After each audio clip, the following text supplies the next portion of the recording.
በንጽህና ለመኖር ነው ዋጋ የምትከፍለው። ኃጢአት ለመስራት ቅንጣት ታክል ዋጋ አትከፍልም። ከሰራ በኋላ ነው ዋጋ የምትከፍለው። ለመስራት ኃጢአት ዋጋ አያስከፍልም። በንጽህና መኖር ነው ዋጋ የሚያስከፍልህ። ስለዚህ አትመቻቹ። ለምን? ምኞቱን በእናንተ እንዲፈጽም አትመቻቹ። ይፈልግሃል። ከያዘ በኋላ የፈለገውን ያደርጋል ባንተ። የጦር ዕቃ ነው መሆን ያለበት አካላችሁ ይላል። አትመቻቹ። ቆንጆ ቃለች። ሥጋ ምኞቱን ላይ እንዲፈጽመው አትመቻች። ዕብራውያን ምዕራፍ 10 ከቁጥር 26 እስከ 31 ድረስ ያለውን በጌታ በኢየሱስ ክርስቶስ ስም አነባለሁ። የጌታም ቃል እንደዚህ ይላል።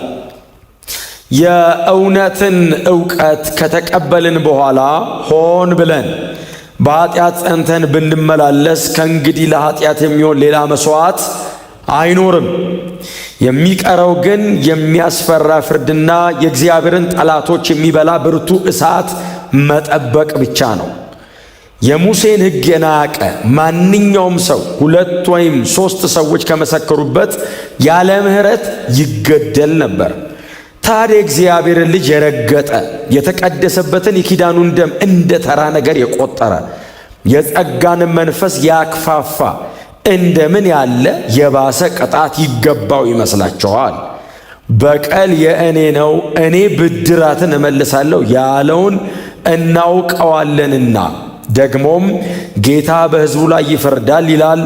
በሕያው እግዚአብሔር እጅ መውደቅ እጅግ የሚያስፈራ ነው። ይህንን ነው አደለ ይህ ሰው የሚለው። ትተዋል። አንዳንዶች ናስቲ ቅዱሳን ኅብረት ስትለው ባክ ምን ያደርግልኛል እኔ ዝም ብዬ እየጸለይኩ እየጾምኩ ራሴ እየተጋው እኖራለሁ ይላሉ። እነሱ እንደዛ እንደተዉት እናንተ እንዳትተው። የግል ጸሎት፣ የግል ዲቮሽን ራሱን የቻለ አንተና እግዚአብሔር መሃል ያለ የምትጠቀምበት ነገር ነው። በመገናኘት መካከል በኅብረት መካከል ያለው በረከትና ሕይወት ደግሞ ኅብረት መሃል ብቻ ነው ያለው። ለብቻ አታገኘውም። አንዳንዶች እንደተዉት እናንተ እንዳትተው። ስለዚህ በጣም አክቲቭ ሆናችሁ ዩቲዩብ ላይ ብቻ የምትከታተሉ ሰዎች በአካል እንፈልጋቸዋለን። መሬት እንፈልጋቸዋለን። አየር ላይ የምትኖሩ ሰዎች መሬት ውረዱ። እኑኛ መሃል እንጨብጣችሁ፣ እንዳሳችሁ፣ እንንካችሁ፣ እንቀፋችሁ፣ ስማችሁን እንጠይቃችሁ፣ እንጸልይ፣ አብረን ኅብረት እናርግ፣ ባይብል ስተዲ እንግባ። በጣም ሲሪየስሊ መንፈሳዊ ነገር ላይ ኢንጌጅ አድርጉ። አሜን ነው። አይ ቲንክ የዕብራውያን ተደራሲያን ከዛ ምን ይላሉ? አሜን ይላሉ። አሁን ቸርችን ኦልሬዲ ያሉት እነሱ እና ኅብረታቸውን እያበረታታ ነው። ከፊት ይልቅ በጣም ቶሎ ተገናኙ የሚላቸው ለምንድን ነው? ቀኑ እያለቀ እየተጠናቀቀ ጌታ ሊመለስ በደጅ እንደሆነ ይህንን እያስተዋላችሁ ስትሄዱ እንደውም ከፊት ይልቅ በጣም ቶሎ ተገናኙ። ለምን? ሰይጣን ጊዜው እንዳለቀ አውቆ ሊያጠፋ ወደ ምድር ወርዷል። መጽሐፍ ቅዱስ እንደሰደ የሚለው ጊዜው እንዳለቀ አውቆ ሊያጠፋ ወደ ምድር መጥቷል። ሊያጠፋ ዲስትራክት ሊያደርግ። አንዱ ምንድነው ዲስትራክት የሚያደርገው? ከቅዱሳን ኅብረት መካከል ነቅሎ ያወጣል ለብቻ።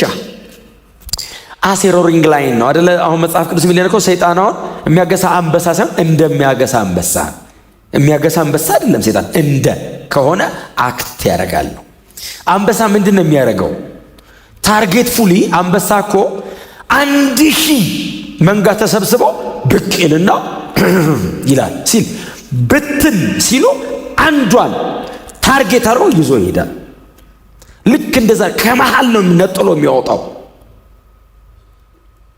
ስለዚህ ልክ የመጨረሻው ሰዓት ላይ ታርጌት ፉል የሚሰራው ከኅብረት መሃል ነው ገንጥሎ የሚያወጣ፣ ከጸሎት መሃል ነው የሚያወጣ፣ ከእንደዚህ አይነት ነገር ውስጥ ነው የሚያወጣ። ለብቻ ትችላለህ ይልሃል። እኛ በጌታ ነው የምንችለው። ቀጥሎ በኅብረት ደግሞ እናድጋለን። ክብር ለኢየሱስ ይሁን። ከዛ በኋላ ይቀጥላል።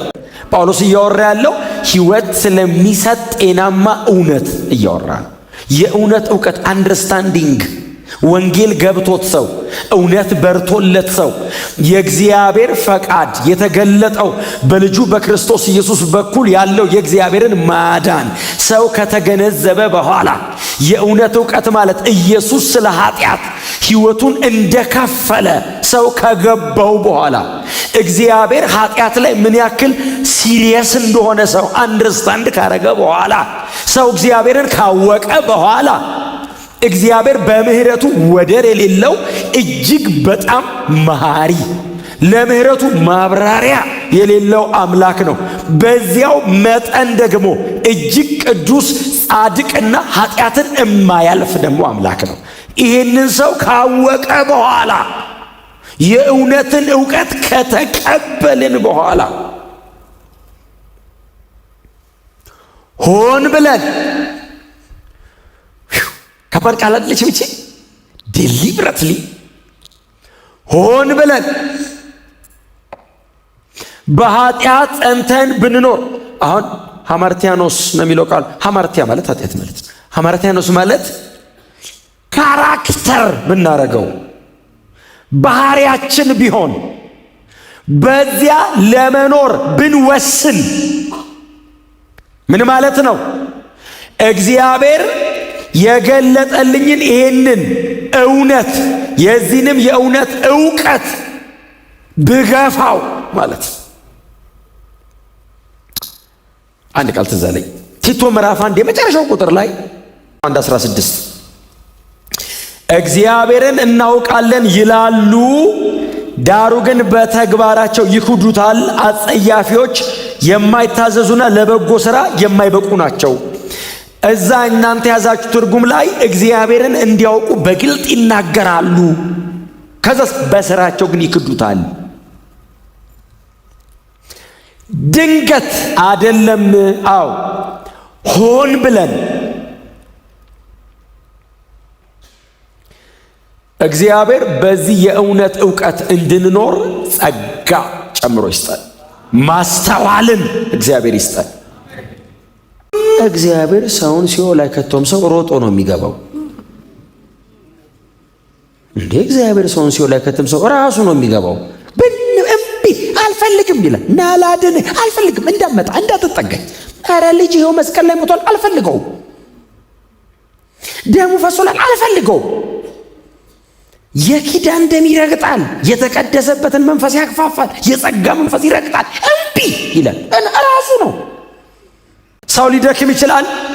ኦብቪየስሊ ሰው ነው፣ ሊደክም ይችላል። ይስታል፣ ኦፍኮርስ ይስታል። ምን ጥያቄ ያለው? ሰው የሆነ ነገር ሊያበላሽ ይችላል። ኢንቴንሽናሊ ግን ሆን ብሎ በተቀናጀ መንገድ ፕላን አድርጎ ዲዛይን አድርጎ እያደረገ ቀጥሎ ጸንቶ በዛ ላይ የሚሄድ ከሆነ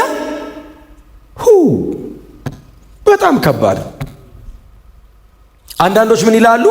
እንደዚህ የሚያደርገው ሰውዬ እኮ አሁን የተጻፈው በጌታ ላልሆነው ሰው ነው ይላሉ። ቢሆን በእውነት ነው የምላችሁ እንደኔ ደስተኛ የለም ነበር በጌታ ላልሆነው ሰው ቢጻፍ ኖሮ።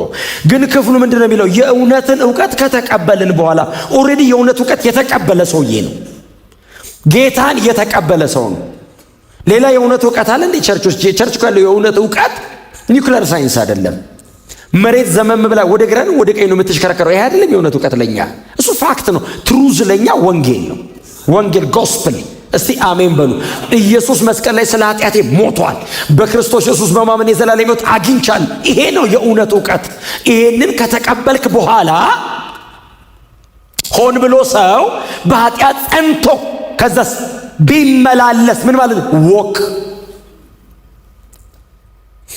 ጸንቶ አቋም ይዞ ስታንዴ ነው ብሎ ቢኖርበት ንስሐ ባይኖር መመለስ ባይፈልግ ባይወቀስ ባይጸጸት እምቢ ቢል እልከኝነቱ ከኢየሱስ ደም ከመንፈስ ቅዱስ ምክርና ወቀሳ ከበለጠበት እየፈረደበት አይደለም ሰውየው ላይ። ምንድነው የሚለው? አሁን በዚህ አይነት መንገድ ጸንተን ብንመላለስ ይልና ከእንግዲህ ለኃጢአት የሚሆን ሌላ መስዋዕት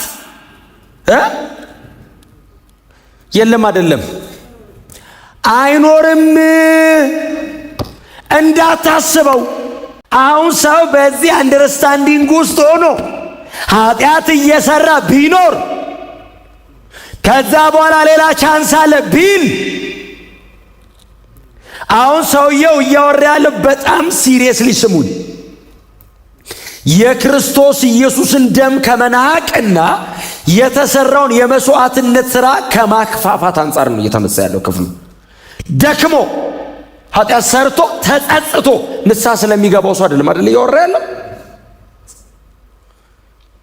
ኢየሱስ አይበቃኝም የሚል ጎድናቸው የኃጢአት ደሞዝ ሞት ነው በሉት እስቲ።